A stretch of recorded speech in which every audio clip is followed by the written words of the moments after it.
Quiero invitarles a que me acompañen abriendo sus Biblias en la primera carta de Pablo a los tesalonicenses, que como ya hemos visto es la carta de Pablo, Silvano y Timoteo a los tesalonicenses.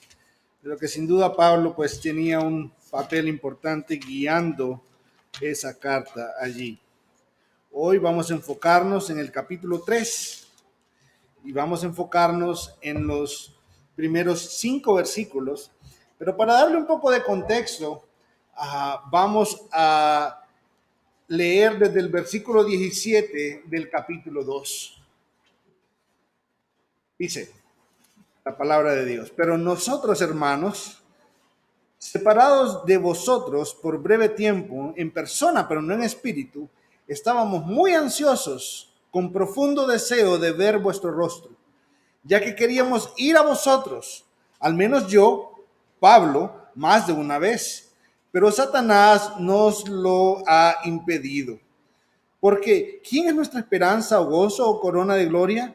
¿No lo sois vosotros en la presencia de nuestro Señor Jesús en su venida? Pues vosotros sois nuestra gloria y nuestro gozo. Capítulo 3. Por lo cual, no pudiendo soportarlo más, pensamos que era mejor quedarnos solos en Atenas. Y enviamos a Timoteo, nuestro hermano y colaborador de Dios en el Evangelio de Cristo, para fortaleceros y alentaros respecto a vuestra fe, a fin de que nadie se inquiete por causa de estas aflicciones, porque vosotros mismos sabéis que para esto hemos sido destinados, porque en verdad, cuando estábamos con vosotros, os predecíamos que íbamos a sufrir aflicción, y así ha acontecido, como sabéis.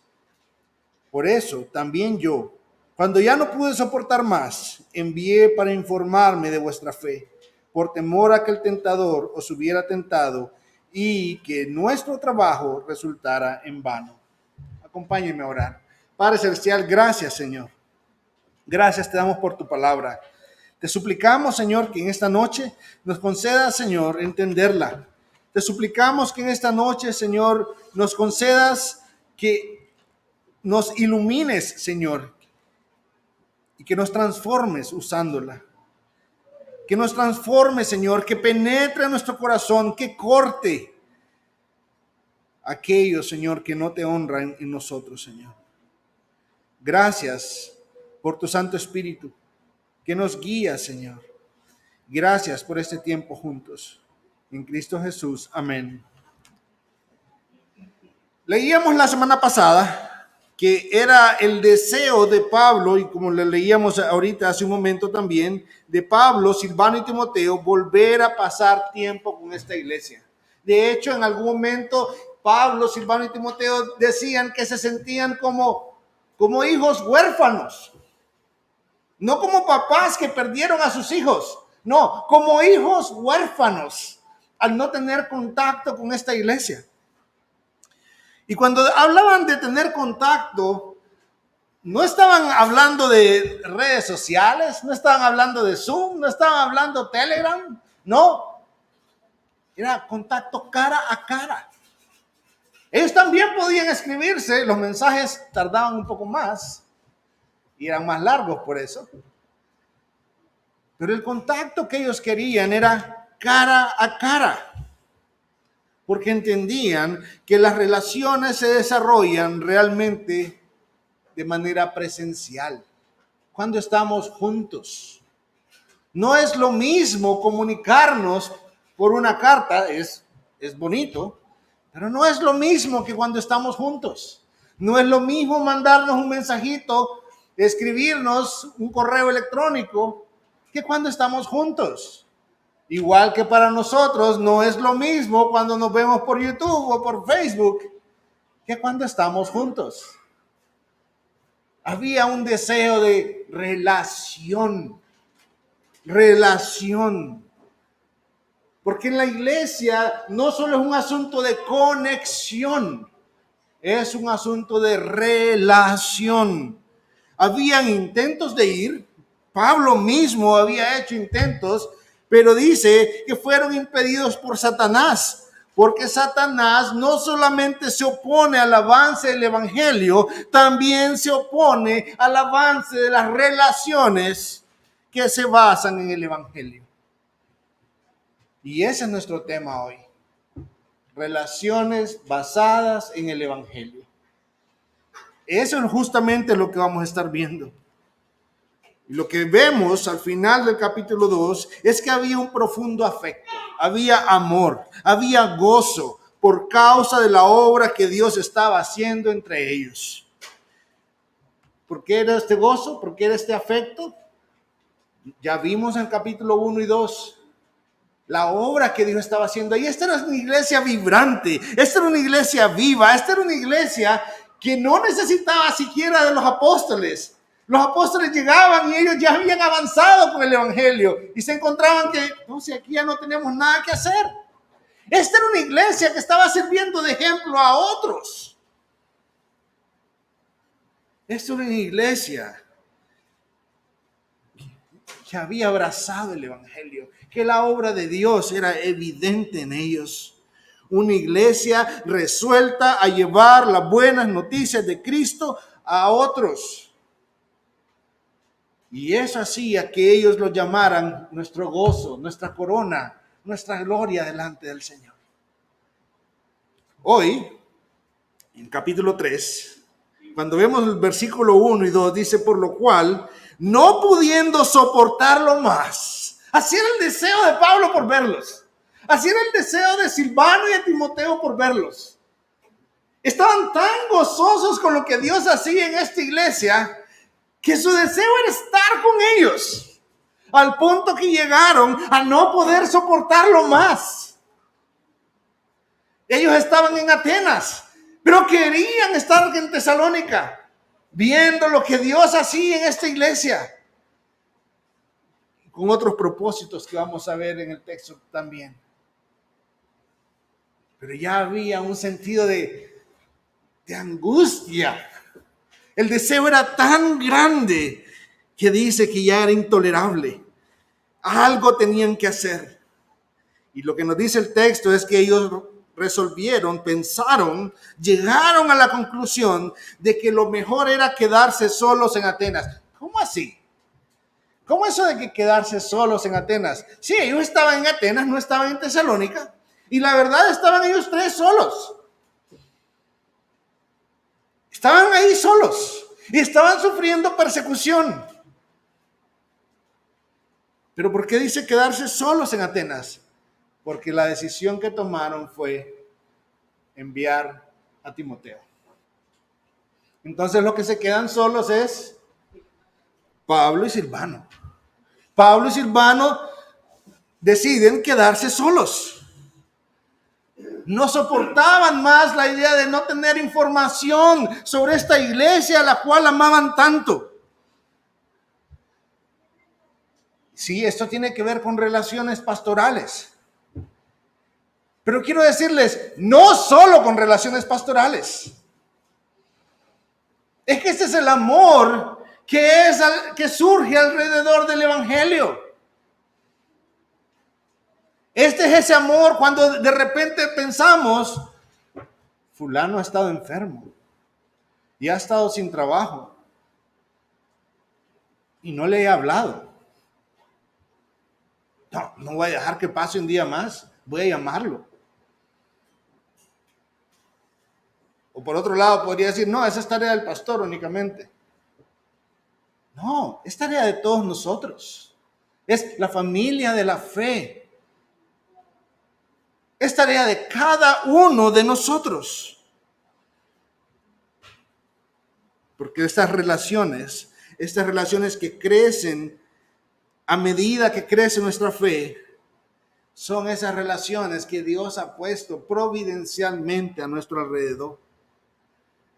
Y así como hay hermanos que vienen a hacer provisión para nosotros, y no estoy hablando en términos monetarios, económicos, no, estoy hablando de ese amor.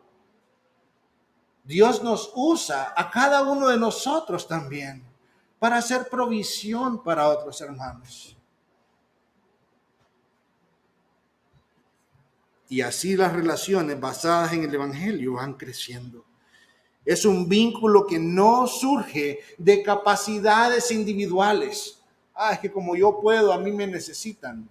Es que como yo sé esto, a mí me necesitan. No, es un vínculo que surge del diseño divino.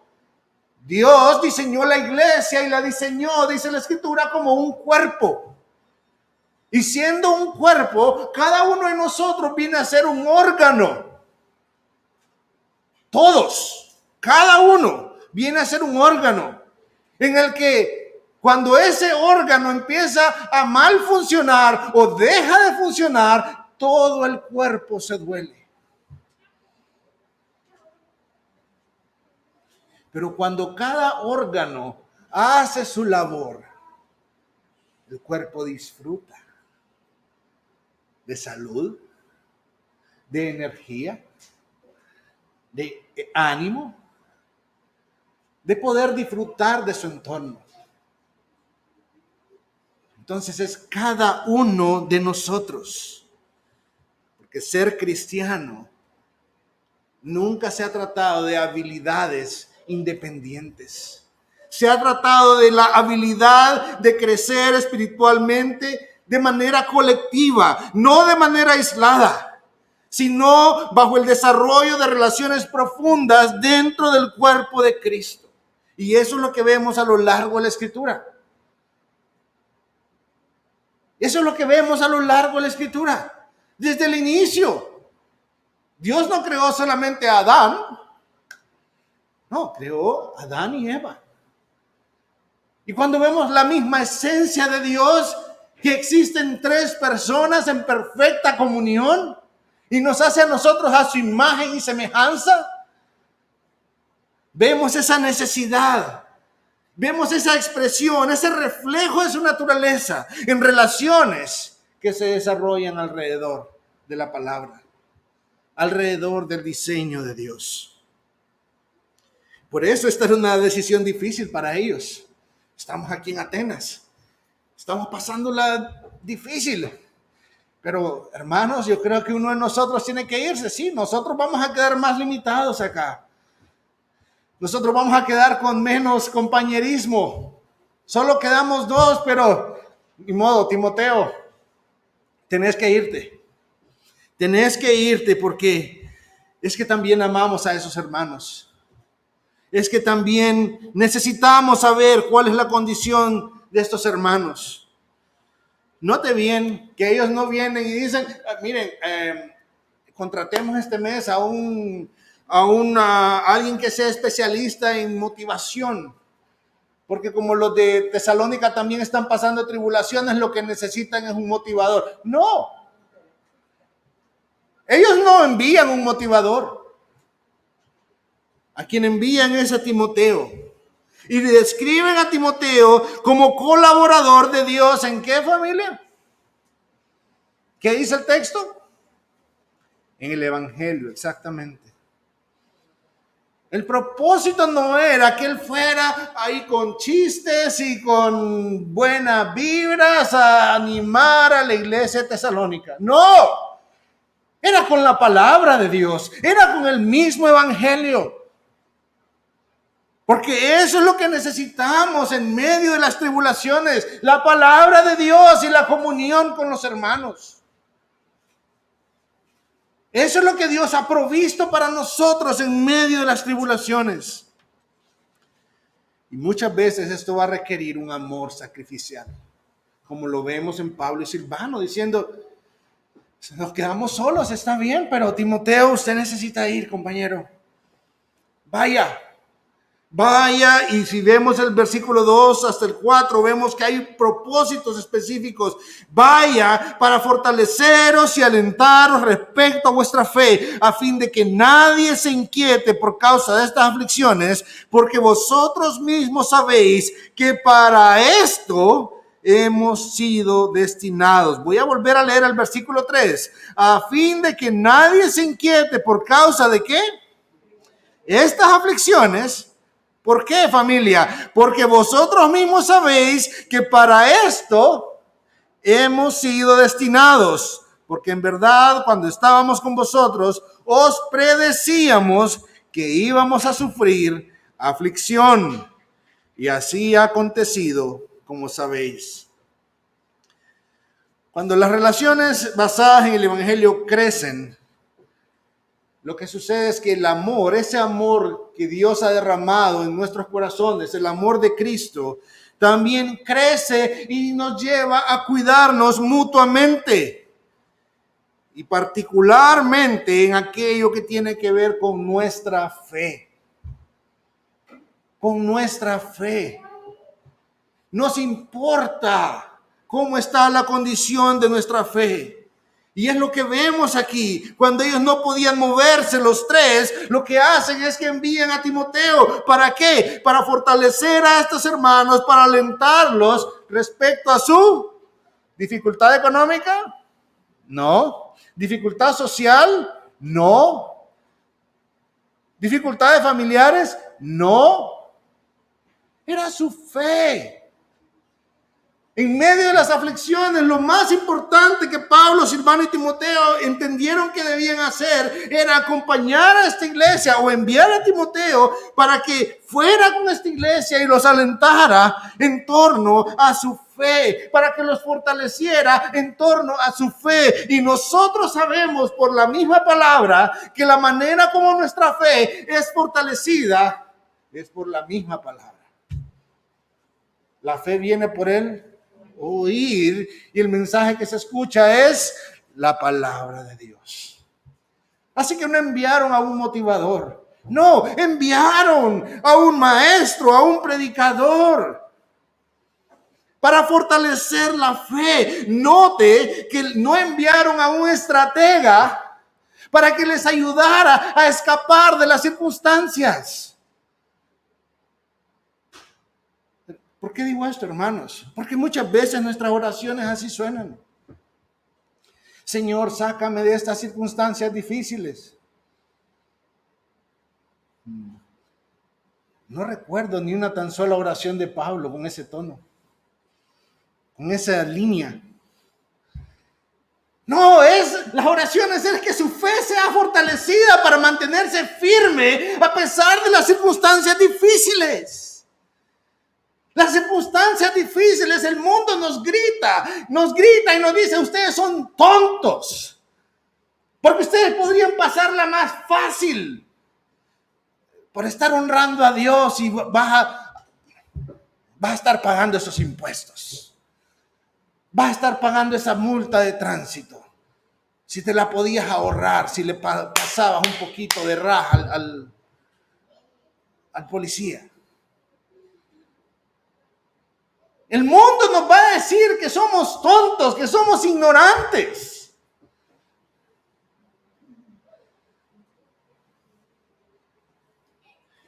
El mundo va a buscar maneras de decir que vivir de una manera digna del Evangelio es locura, que es necedad.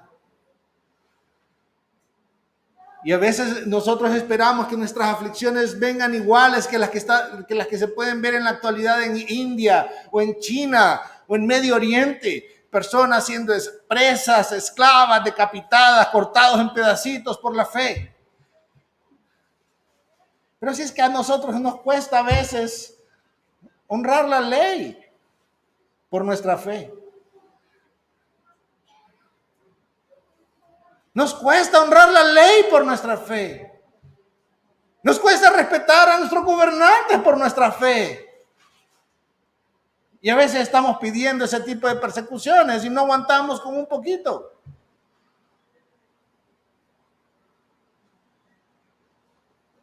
Pero también hay aflicción en esto, hermanos. También hay aflicción en esto, y la aflicción no es algo contrario al Evangelio. La aflicción es parte de vivir conforme al Evangelio. Tener problemas en este mundo no es algo que el Señor escondió. El que quiera venir en pos de mí, niéguese a sí mismo.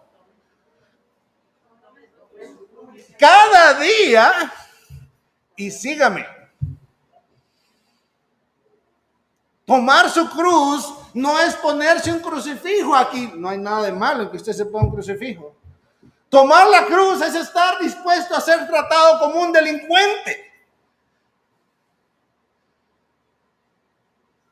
Es estar dispuesto a pasar vicisitudes, problemas, aflicciones, tribulación, angustia, por causa de querer honrar, por causa de querer seguir a Cristo Jesús. Pero hoy en día se nos dice, no sea tonto, pare de sufrir.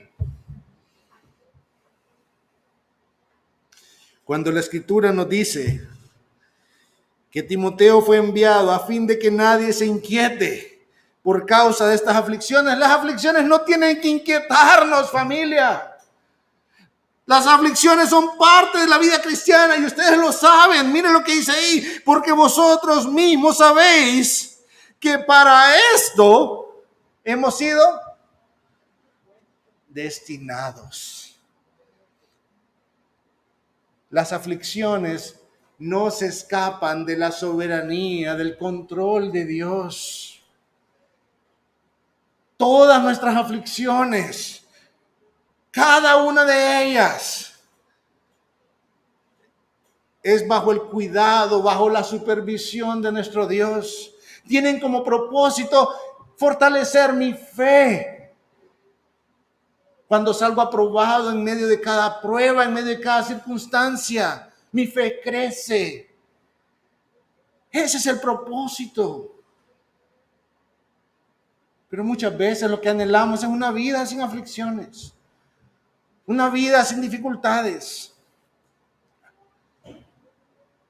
Muchas veces lo que necesitamos nada más es decir, Señor, ayúdame a salir aprobado en medio de esto. En vez de decir, Señor, sácame de esto. Porque entonces lo que estoy pidiendo es, no quiero crecer. Las aflicciones son parte de lo que significa ser cristiano. La Escritura nos enseña que en los días finales vamos a ser marcados por dos cosas: falsa enseñanza y por persecución para los creyentes. Y hermanos, desde que Cristo vino, quiero decirles, ya estamos en los días finales. Pensamos que los días finales tenemos que esperar todavía, no sabemos cuánto, pero quisiéramos que fueran unos 1000 años más y que eso no llegue. Hermanos, ya estamos ahí.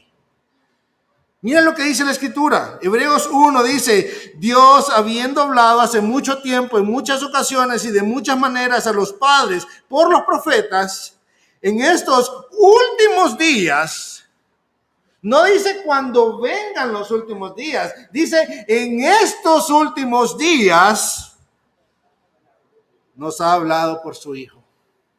No dice nos hablará, dice nos ha hablado. Ya estamos en los últimos días, hermanos. O sea que ya estamos en los tiempos de persecución, aflicción, tribulación. Ya estamos en los tiempos de que la falsa enseñanza satura este mundo. Mira lo que dice Pedro. Pero él estaba preparado desde antes de la fundación del mundo, pero se ha manifestado en estos últimos tiempos por amor a vosotros. Estamos ya en los últimos tiempos, familia. Ya estamos ahí. Mismo Pedro escribe, ante todo sabe de esto, que en los últimos días vendrán burladores con sumo sarcasmo, siguiendo sus propias pasiones. ¿Cómo así? Porque aquí está hablando futuro. Porque los últimos días siguen, familia. Y los burladores ya los vemos ahí. Mire lo que dice Pablo a Timoteo. Pero debes saber esto, que en los últimos días vendrán tiempos difíciles, porque los hombres serán amadores de sí mismos. ¿Lo vemos ya? Sí. Avaros, también. Jactanciosos, soberbios, blasfemos, también. Desobedientes a los padres, también. Ingratos, irreverentes, sin amor, implacables, calumniadores, desenfrenados, salvajes, aborrecedores de lo bueno, traidores, impetuosos, envanecidos, amadores de los placeres en vez de amadores de Dios. Si estamos esperando esto, solamente necesitamos salir a la calle o empezar a leer los periódicos. Ya estamos en los últimos días, familia. Ya estamos. Y la tribulación es parte de esto. Vivir para honrar a Dios va a implicarnos costos personales. Va a implicarnos que va a haber gente que va a querer calumniarnos por eso. Nuestra esperanza no está en que la humanidad abandone su pecado. No puede estar ahí. No puede. Nuestra esperanza está puesta en Dios, quien a pesar aún de nuestro propio pecado y del pecado que nos rodea, nos puede mantener firmes. Ahí está nuestra esperanza, en medio de la tribulación, no fuera de la tribulación, en que es Dios estableciendo, afirmando nuestra fe a través de su palabra, a través de los hermanos, a través de la iglesia. Por lo tanto, nuestra función, nuestro deseo, nuestra principal esperanza no debe ser huir de una tribulación. No, sino permanecer a pesar de la tribulación. Pablo le escribió a Timoteo y le dijo: y en verdad todos los que quieren vivir piadosamente en Cristo Jesús serán perseguidos. No dice algunos.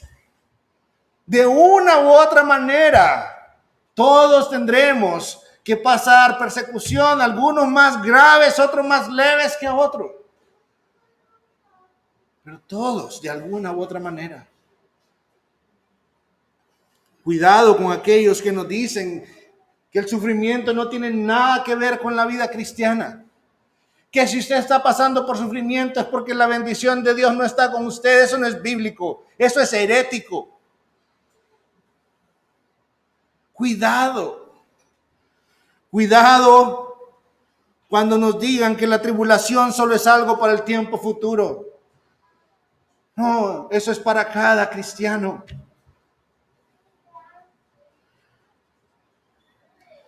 Dice la Escritura, fortaleciendo los ánimos de los discípulos, lo leía Rudy esta mañana, exhortándolos a que perseveraran en la fe y diciendo, es necesario que a través de muchas tribulaciones entremos en el reino de Dios. Jesús, estando en el aposento alto, le dijo a sus discípulos, estas cosas os he hablado para que en mí tengáis paz. La paz no está en huir de las circunstancias, está en Cristo. En el mundo tenéis tribulación, pero confiad, yo he vencido al mundo. Nuestra esperanza está en la victoria de Cristo Jesús, no en escapar de aflicciones. Así que, hermanos, cuando estemos pasando aflicciones, asegurémonos de una cosa. Cuando estemos pasando situaciones difíciles, situaciones que me están animando a dejar de honrar a Dios, asegurémonos de una cosa: de estar rodeados de aquellas personas que me van a recordar el mensaje de Cristo. De estar rodeados de aquellas personas que me van a recordar el carácter de nuestro Dios, las promesas de nuestro Dios. Estar rodeado de aquellas personas que me van a recordar que para eso fuimos puestos. Asegurémonos de eso. Personas que nos lleven a ver lo que la Escritura dice en 1 Corintios 10:13. Si me acompañan, por favor.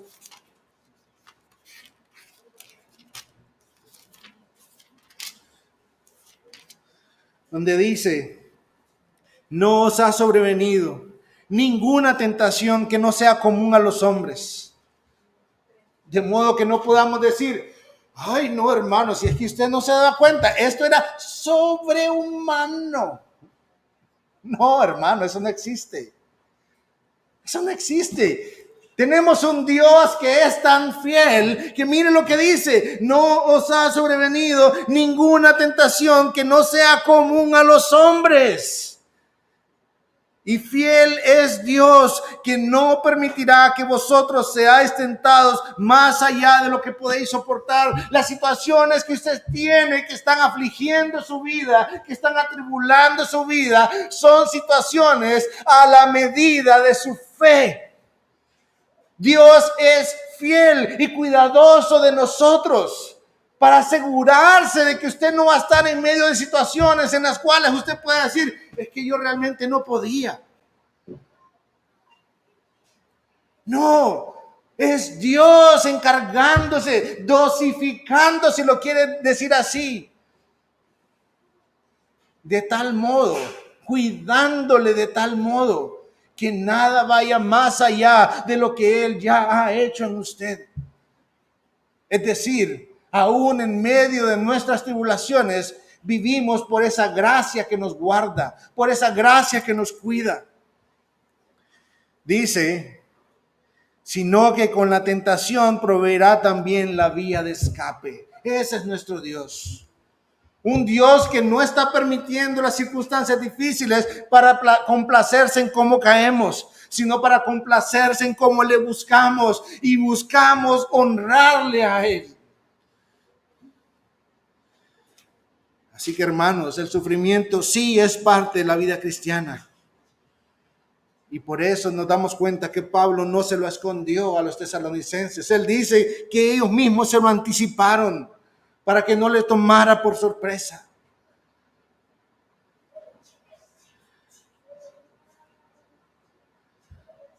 Versículo 5.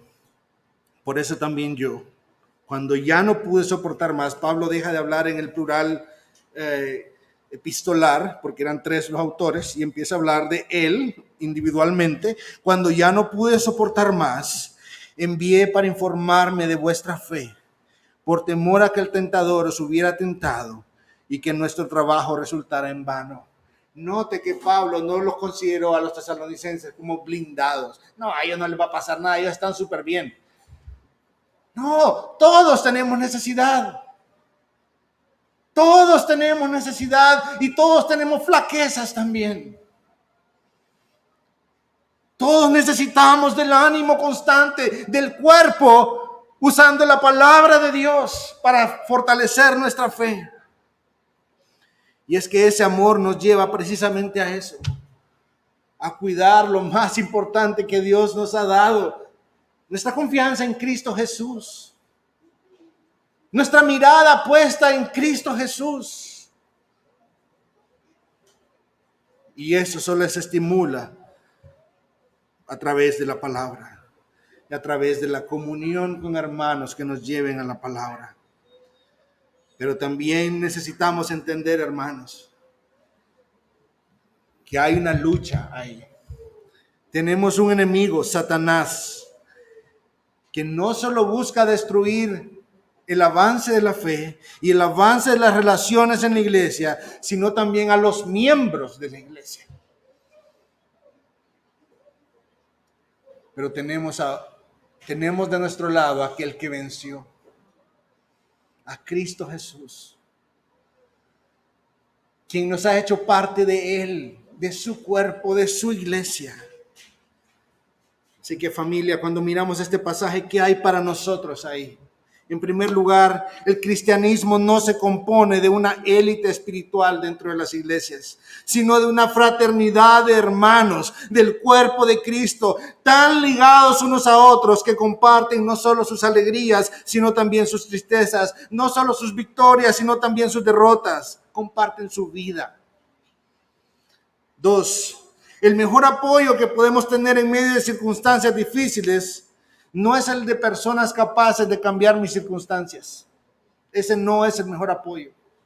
El mejor apoyo que podemos tener es el de hermanos que me lleven a la palabra, que me lleven a recordar quién es mi Dios y qué ha hecho por mí. Ese es el mejor apoyo que podemos tener. Aquellos que me llevan delante del Señor. Porque delante del Señor no van a haber aplausos por aprender a esquivar dificultades.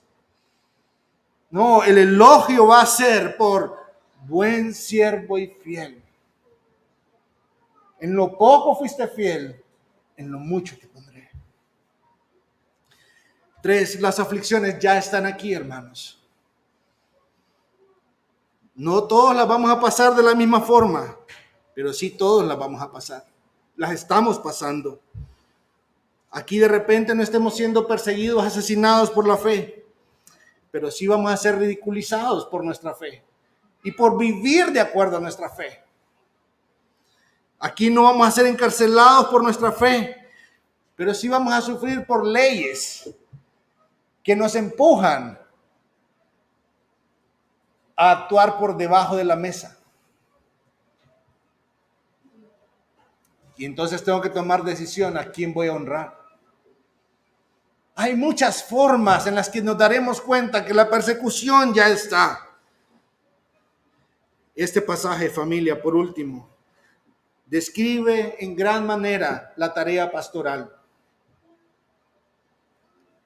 Es en gran manera la descripción de la tarea pastoral, pero no solo de la tarea pastoral. Este pasaje nos ayuda a entender cómo las relaciones alrededor del Evangelio crecen en los últimos tiempos, en los tiempos del fin, buscando animarnos y fortalecer la fe unos a otros, estimulándonos al amor y a las buenas obras unos a otros, estando juntos, no dejando de congregarnos, sino yendo juntos a la palabra, a adorar a nuestro Dios. Así que sí, es tarea de todos. Es tarea de todos. De algunos de nosotros con más responsabilidad que otros, pero de todos al final. Vamos a orar. Padre Celestial, gracias te damos porque en medio de nuestras tribulaciones no estamos solos. De hecho, en medio de nuestras tribulaciones podemos estar seguros que es lo que tú has destinado para nuestra vida. Y entonces es para nuestro bien. Porque tus planes para nosotros son de bien y no de mal. Señor, porque nos has amado, no para destruirnos, sino para rescatarnos del presente siglo malo, Señor. Ayúdanos, Padre, a que nuestros ojos estén puestos en el autor y consumador de nuestra fe, el cual, por el gozo puesto delante de él, menospreció el oprobio, menospreció toda la tribulación, y habiendo pasado él tribulación mucho mayor que la nuestra, la cruz misma, Señor, habiendo sufrido tu ira para rescatarnos. Gracias te damos por Cristo Jesús. En su nombre oramos. Amén y amén.